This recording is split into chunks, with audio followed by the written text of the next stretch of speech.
Barron Trump, an 18-year-old son of President Donald Trump, was poised to make an announcement. He was approaching the microphone at an open, televised town hall meeting in Grand Rapids, Michigan. The crowd was abuzz with excitement. Everyone sensed that something unusual was going to take place.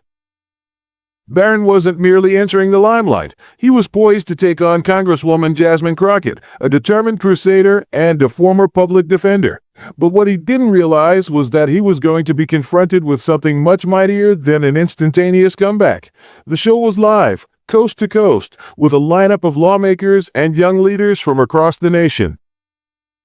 Crockett, third from the left, was poised and calm, dressed to kill, her eyes serious and unblinking. She wasn't here to perform. She was here to talk. Barron, a just-out-of-high-school student body president and a recent addition to the conservative youth scene, felt ready. His advisors had coached him nicely. Talk tough, don't flinch, and stay focused. Taking a deep breath, Barron approached the mic, locked eyes with Crockett, and went for it. "Congresswoman Crockett, I followed some of your past legal cases, and it's hard to take some people seriously when they use outrage as a career move," he said, his voice steady and clear. The audience grew silent, hanging on his words. The room wasn't shocked by his famous last name. It was his boldness that made them pause. But Crockett didn't bat an eye. Not even a tiny one. She didn't lash out in anger or in sarcasm. Rather, she just cocked her head to one side, like she'd heard it all before, from folks much older and far more experienced. And this time, from one much younger and less equipped. "Mr. Trump," she started, her tone even. "It's interesting that the harshest critics of my tone never have much to say about the facts that made that tone necessary." The room changed, but there was no explosion. No one broke in. Crockett wasn't merely talking. She was dropping truth with a presence that was almost unrelenting. She didn't let up. Her words were slicing deeper as she went on. She talked about the girls she defended in court, those who didn't have a celebrity family surname, a media staff, a support group. She talked about a 12-year-old from Dallas who had been suspended for merely speaking back to a teacher, only to later find out that the teacher had made fun of her dialect. The indignation was not something to employ for political advancement, Crockett said. It was about survival. "You describe it as outrage. I describe it as using the tools at my disposal to speak up for those who have no voice," she told him, her words slow and cold. "And you, where you stand, should be asking, why are so many still needing to be spoken for?" Barron blinked. His script was slipping away from him. This wasn't the give and take he'd been ready for. He attempted to reply, to provide counterpoint, but Crockett wouldn't let him get the words out. Without raising her voice, without any intimation of anger, she cut him off. "No, you're not saying, you're doing," she said. "And bad luck for you. I don't do standing ovations for a weak script." The room did not erupt into applause. It did not have to. The audience remained there, awed by the control, the intelligence, and the silent strength that Crockett had. Barron had been publicly put in his place, not by teasing or mockery, but by a man who knew much more about real matters than he had been willing to handle. This was not dominance. This was a reality check. The incident was quickly documented and posted on social media. Clips of the exchange dominated Twitter, TikTok, and all the political chat groups. But the headlines got one thing terribly wrong. This wasn't merely a viral moment for the sake of shock. It was a lesson in the power of composure, the strength of experience, and the exposure of weakness without even opening one's mouth. Crockett hadn't belittled him. She'd exposed the thinness of his argument. And that was the sting. For Barron, this experience wasn't merely embarrassing. It was an eye-opener. His well-known name, the one he believed would provide access and see him through any exchange, was not an insurance policy here. He wasn't communicating with a pundit who would yield. He was talking to a woman who had battled within systems that didn't concern themselves with names, who had worked diligently for causes that had no cameras or cheers. As the town hall went on, however, it became apparent that this was not a coincidence. The event had been in the works for months. The town hall, which had been advertised as Voices of Tomorrow, aimed to close the widening gap between Washington and Gen Z. The producers were looking for unfiltered, unedited moments that didn't feel scripted. They brought on high-profile lawmakers and a hand-picked set of Gen Z speakers to question them. Barron's addition, much as it was controversial, was a means of getting noticed. His name assured eyes, even though his appearance was a gamble. Barron had, however, miscalculated what was needed in this arena. He had grown accustomed to rallies, to speeches where his name did the talking, rather than what he said. This was different, though. Crockett wasn't at the podium to pander. She wasn't looking for a show. She was present to speak up for the vulnerable, to advocate for those with no platform, no family surname to stand in their way. She didn't have to scream or boast. She just had to tell the truth, and that was what pierced the din. As the cameras focused on Barron's face, it was evident he was unsure of how to react. His expression changed. His lips parted, as if to try and decide what to say next, but nothing emerged. What was there to say? He wasn't speaking to a politician with votes to gain. He was speaking to a soldier who fought for years without television cameras, fame, or the protection of a prestigious surname. The remainder of the show went off with Crockett standing firm, never wincing. She didn't have to. She'd already won, not by stifling Barron or by commanding the conversation, but by demonstrating that when you enter a room where your name doesn't shield you, your argument must hold its own. By the end of the segment, the story was ubiquitous, but it wasn't about winning or losing. It was about the quiet confidence and the understanding that some fights aren't fought with loud mouths or cutting insults. Sometimes the strongest thing you can do is hold your ground, tell the truth, and let the silence say it all. Barron Trump had entered a room where an introduction was unnecessary, and what he discovered there was a reality check that would last long beyond the end of filming. Barron Trump was poised to leave his impression. Standing up to the mic at a live town hall, he believed he had the ideal line to question Congresswoman Jasmine Crockett. He had been tracking her legal career and her congressional term, but now it was his turn to challenge her method.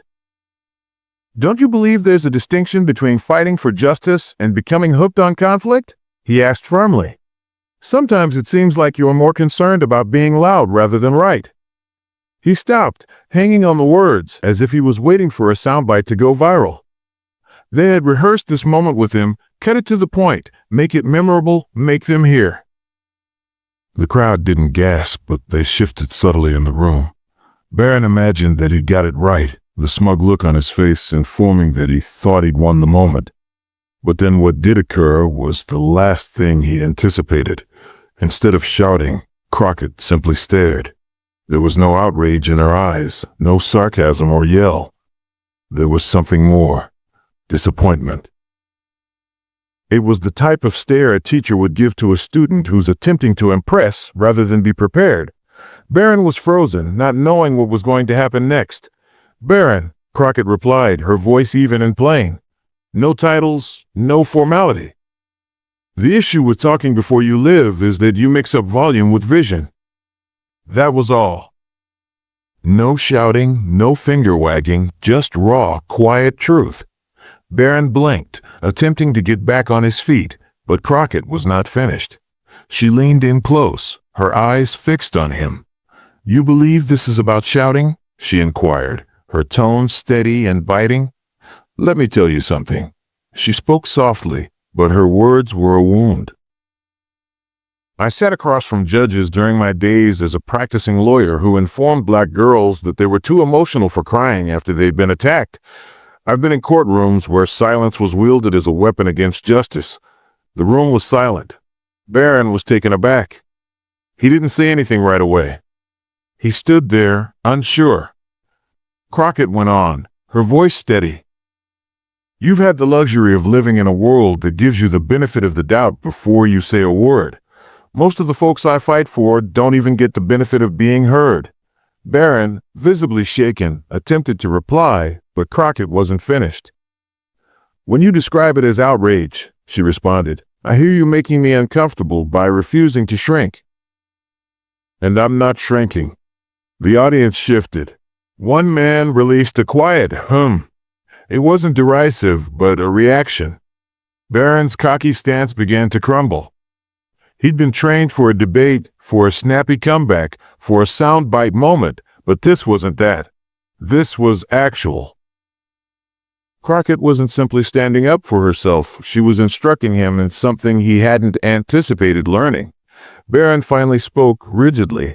I respect your position, he said, but it was evident his words no longer had the same confidence they did before. But I still believe tone counts in public service. He was attempting to take back charge of the conversation, but Crockett's words had already disturbed him. And then came the line that would resound for days. You care about tone. Because you don't know what it feels like to need content. Her tone was soothing, near hypnotic, and it struck harder than anything Barron had uttered. Her words didn't bellow, they hummed. At that moment, it wasn't about Barron. It was about every single human who had ever been told they were too loud, too angry, or too much. They were sick of being silenced. But what actually changed the tone in the room wasn't simply that sentence. It was what followed. Crockett didn't wince, didn't fidget in her seat. Barron was visibly uneasy, his fingers drumming against the mic. But Crockett stayed immobile, calm, grounded. She wasn't seeking to impress anyone. She was speaking from experience. Tone, she said again, still even. You mentioned tone, but tone didn't carry me through law school working nights. Tone didn't assist me in sitting with parents who had just lost their child in a traffic stop. And tone sure as hell didn't keep me composed when a DA accused a teenage girl of being grown up because she wore lip gloss to school. Her hands moved slightly, just enough to emphasize her points. She wasn't being dramatic. She was intentional. Tone is a tool people reach for when they don't want to deal with the substance, she continued. I'm not here to sound nice. I'm here to tell the truth. Barron did not interrupt. Perhaps it was respect, perhaps it was unease, perhaps it was calculation, but something had changed. He was no longer leaning forward. He was no longer as certain as he once had been. He was quieter, nearly expecting to be asked to speak. Crockett did not relent, though. She was not done. She faced the crowd, her voice firm as she spoke to them over him. We've arrived at a point where youth voices are brought into the room, she said, but only if they're willing. Only if they smile and they nod and say, thank you for crumbs. That's not dialogue. That's theater. A few students in the back shared knowing looks. They knew firsthand what she was saying. Being heard equaled being cautious, calculated, safe. They understood that to be vocal, you had to tread carefully. Crockett was having none of it. I want kids to talk, she said, but don't approach me with rehearsed punches and hope I'll blink. You don't enter the ring and hope your last name does the damage for you. Barron remained there, still in doubt. She looked at him again, no anger, simply blunt.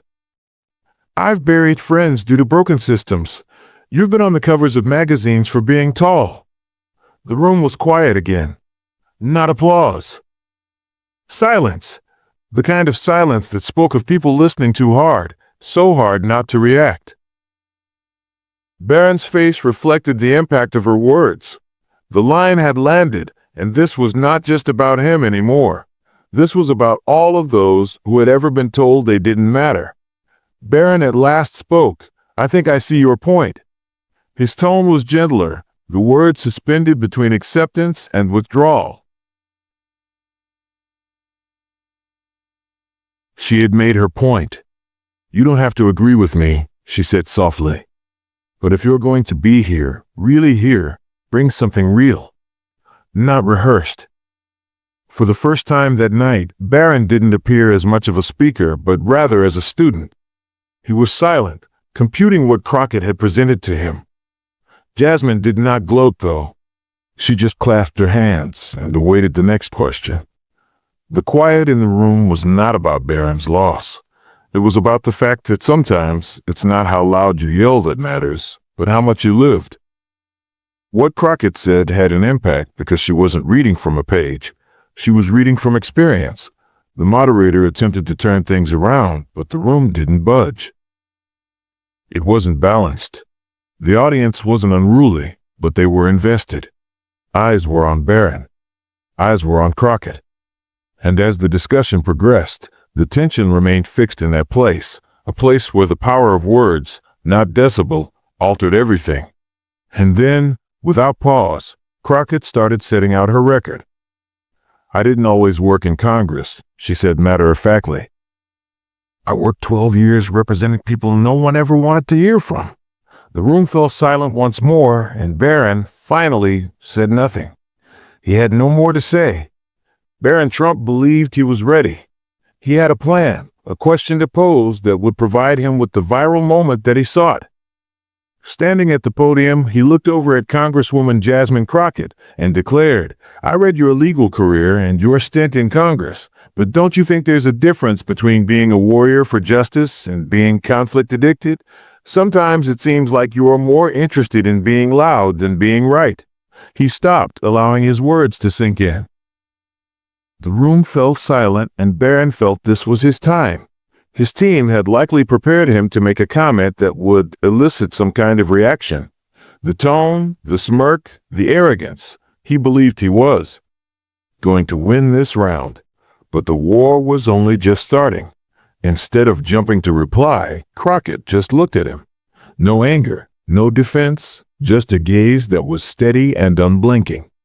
Barron stood there, expecting her to fire back, but instead, she gave him a look that seemed to say, "I've seen this before, and I'm not rattled." There was no rush to speak. She was in no hurry. It wasn't anger. It wasn't even frustration.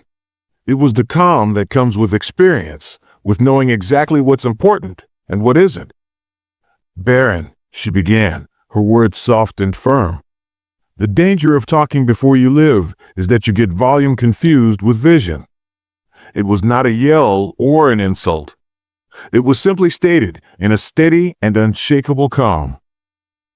Barron's confidence began to break. He had not anticipated this. His rehearsed act, meant to capture a soundbite quickly, wasn't working the way he had hoped. Crockett went on, her voice never wavering, but the power of what she was saying was building. "You think this is about being loud? Let me tell you something." She cocked her head forward just enough to make it unmistakable that this wasn't staged. This was real. "When I was practicing law, I sat across from judges who told black girls they were too emotional when they cried after being assaulted. I've been in courtrooms where silence was used as a weapon against justice." Barron remained silent. The smirk disappeared. He could no longer play the cop out of his rehearsed words. Crockett didn't yell. She didn't have to. She merely spoke the truth based on her own lived experience, not some script. "You've had the luxury of benefit of the doubt before you open your mouth," she told him, eyeing him. "Most of the individuals I fight for aren't even afforded the benefit of being heard." Her words landed like a heavy truth, and Barron, for the very first time, felt the weight of what he had just entered. He had come here to act, to test, to overawe. But this was no act. This was real. She continued, carefully taking apart his argument without ever raising her voice. "When you say outrage," she went on, "I hear you making me uncomfortable by not shrinking." And I'm not shrinking. Some of the crowd members let out a small gasp, not one of mockery, but of recognition of the potency of her reply. Barron still stood there, but the dynamic of the room had changed. He had anticipated an easy, speedy triumph, but now he didn't know where to proceed. Crockett wasn't finished, however. "You arrived with a plan," she stated, her tone never breaking. "You assumed that if you goaded me, I'd validate your position for you. But something you didn't bank on was how much self-control it takes to keep fire contained and not burn the entire building down." Barron swallowed. There was no retort, no clever quip. He just stood there, aware he had underestimated the woman in front of him. This wasn't about who was louder. It was about seeing what real leadership and real hardship actually look like. She leaned in a bit, staring directly at him. "If you want to lead, ask tougher questions," she said. "Not the ones that make you popular, but the ones that will keep you up all night. Ask yourself who you're willing to lose elections for. Ask yourself what you'd risk your career for. And if the answer is nothing, then you're not ready." That one line didn't just hit Barron. It rocked the room. Even the older folks in the audience, people who had been around politics long enough to hear the same lines used repeatedly, were squirming in their seats. Crockett wasn't just calling out Barron, she was teaching him. And through him, she was addressing all of us who thought politics was all about sound bites and show. She wasn't attempting to make him feel insignificant. She was attempting to make him think larger. She turned to the crowd, speaking to the young people in front of her, not the ones with celebrity last names. "Don't waste your voice attempting to sound important," she told them. "Use it to say something important." The room was silent, tension suspended in the air. The moderator, obviously taken aback by the force of the moment, asked Barron if he would like to respond to what Crockett had just stated. For the first time that night, Barron was stumped. This wasn't the response he had expected. "I guess I came here hoping to sound intelligent," he told her, his voice softer now, less assured. "But perhaps I should have come here to ask smarter questions." The room fell silent. No cheering, no applause. Just a quiet moment of realization, respectful. The lesson had struck home. It wasn't politics. It wasn't about winning. It was about listening, learning, and growing. And Barron had just experienced that transformation, live on television. Crockett didn't sneer. She didn't have to. She just nodded, affirming his statement, but her warning had been given. "Then take that and grow," she murmured. "The mic doesn't make you right. Listening might." As the event wore on, the mood never quite rebounded to neutral. Another panelist was heard from, but the gravity of what had occurred was too great to be ignored. On social media, the snippets of Crockett's reaction were already going viral. Not the attention-grabbing bits, but the subdued ones. The pregnant pauses, the moments in which truth pierced the normal political static. Later that night, the true story unfolded. Crockett's inbox was filled with emails not from the media, but from individuals who saw themselves in her words. Teachers, students, working mothers, individuals who had experienced the struggle she spoke of, individuals who grasped the struggle for justice in a manner that Barron had never been required to.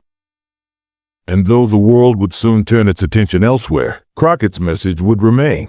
Not because she had won the argument, but because she had exposed the illusion that confidence can stand in for wisdom, that being loud is the same as being right, and that having a platform means you are prepared to use it wisely.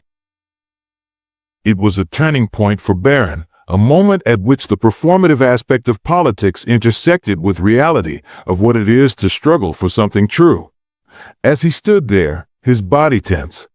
He wasn't the same person who had come in believing that he could control the stage. He was different now. He had learned something. And perhaps, possibly, that was the greatest lesson of all. Barron Trump trended, but not quite as he hoped. Sure, the internet did its work. Memes, jokes, side-by-sides of his face before and after Crockett's reaction. But there was something more unexpected than the jokes: respect. Respect not for his original statement, but for how he recovered from it. For remaining seated, for listening, for attempting to shift gears in the moment without storming out, interrupting, or denying it had occurred. Later in the evening, Barron posted a brief, unembellished video. No music, no glamorous editing, just him, sitting with a camera, staring at the lens. "Last night I attempted to make a point and was taught a better one," he whispered. "You don't need to agree with someone in order to learn from them. And I learned something. Thank you, Congresswoman Crockett." It wasn't earth-shattering, but it was authentic. It was not a dramatic announcement or a grand speech. It was simply honesty. Crockett did not repost or respond publicly. Instead, her staff released a statement the following day, one that was calm and simple but said everything. Public spaces function most effectively when individuals enter them prepared to listen. That is us all. Behind the scenes, their teams had already started sharing emails, not about media coverage, but about making genuine connections, about organizing a youth-led roundtable later that summer in Dallas. That aspect was not expected. Viral political moments tend to burn fast and hot, but this one remained warm, remained thinking. It left people contemplative rather than applauding. Top Sunday morning programs featured the segment, each showing different takes on the moment. But it was not only the biting lines that drew notice, it was the context as a whole. Crockett's calm, measured speech, Barron's shifting stance, that moment when she said, "You confuse volume with vision." High school government teachers started using the exchange as a discussion prompt. A college debate coach tweeted, "I've coached national champions, and I've never seen a takedown more respectful, more surgical, or more educational than what Jasmine Crockett did last night." And among all the clamor, something quieter, deeper, came to the surface. How strong it can be when folks come ready for a fight and end up being taught. For everyone else, it was another viral moment. Perhaps they saw it on the train or in their lunch break, perhaps forwarded it to a friend with a laughing face or just one word. But for some, it struck a deeper chord. What transpired on stage wasn't merely a conflict between generations, parties, or personas. It was something we don't see much anymore, growth in real time. Crockett's response was not merely a refutation. It was a blueprint, a roadmap to remaining anchored in lived experience when faced off by privilege packaged in performance. But more than that, it was a lesson about what composure is when fueled by truth rather than ego. She didn't shame Barron. He entered expecting a going viral clip, something to post, something to further his argument. Instead, what he received was an instant that made him turn to the mirror while on the air and see that confidence unsupported by substance crumbles quickly. That's what lingered with people, how unusual it is to catch someone, particularly one so young, pause, think, and actually mutter, "I missed something." For Barron, it could have been a disaster. But by refusing to pretend, by staying with the pain and not attempting to spin the moment, he made that silence worth something. Something human. Not everybody gets that opportunity, and fewer still see it when it arises. For Crockett, it wasn't a gotcha moment. No smirk, no victory lap, no Twitter tantrum. Just clarity. She'd fought enough battles to realize that the best lessons don't give you bruises, they give you people thinking differently. Leadership, whether you are wearing a suit or a hoodie, is not about winning all the arguments. It's about bringing up something real. This was no longer about politics. This was about presence. What is it like when someone is willing to bring their entire narrative to the party and not blink when it gets questioned? It's about what is it like when someone who assumes dominance finds out they are in over their head but doesn't try to feign otherwise. The media attempted to spin it naturally. Some labeled it as a verbal beatdown, others described it as a generational conflict, but those shots didn't get the essence of it. This wasn't a war. This was one of those singular moments when everyone emerged a little wiser.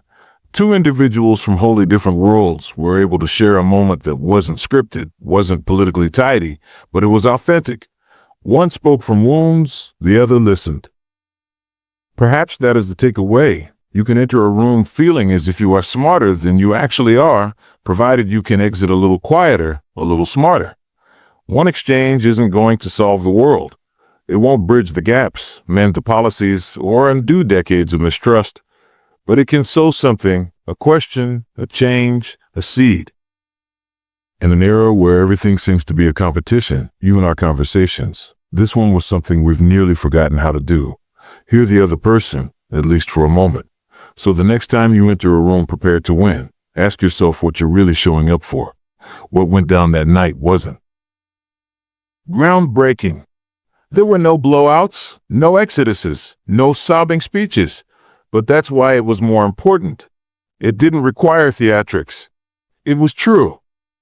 It had two individuals, one with experienced life and one still developing his, and a full room of strangers who witnessed something change, not through yelling or posturing, but through a dialogue that opened something up.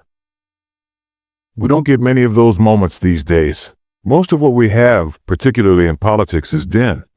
One party attempted to shout over the other, individuals interrupting, posing, spinning.